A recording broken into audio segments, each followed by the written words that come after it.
अभी राना साहब ने जो कबूतरी आपको दिखा रहा हूँ, इसने फ़ाइनल पेयर पे उस्ताद अकमल ख़ान से, उस्ताद अमीर मुख्तियार साहब से और यहाँ पे उस्ताद मुहीन नवाज़ गुमन का पार्टी का मुराद भाई, उन तीनों के साथ फ़ाइनल था और इसी ने जिताया है।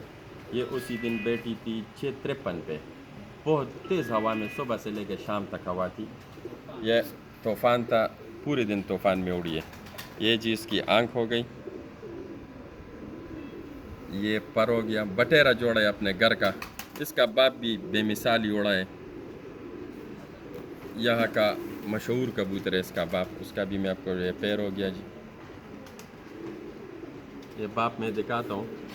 ये बाजियों में अपने साथ 7, 7, 8 डेली रात को बैठने वाला कबूतर है ये बटेरा। एक दिन बाजी में 7वें फिर पे ये तूफ़ान में चला गया। देखिए इसकी आँख देखिए। फिर ये 12 दिन वापस आ गया। अभी इसको पक्का जोड़े में डाल दिया। इसके भी 5-6 बच्चे माशाल्लाह तैयार। इसका पर हो गया।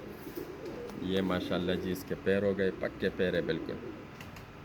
पेवर जोड़ा लगा है बटेरा। ये जी माँ हो गई इसकी। ये बटेरी इसकी माँ, इसकी आँख देखिए। ये अपना पीर भाई है जेलम का उस्ताद गुड्डू और उस्ताद चौधरी साबिर। ये पर देखिए, ये उसने गिफ्ट किया था। ये ख़ुद भी शाम शाम तक उड़ी। ये इसकी पैर हो गई, ख़ुद भी बाजी में भी शाम शाम तक उड़ी और बच्चा भी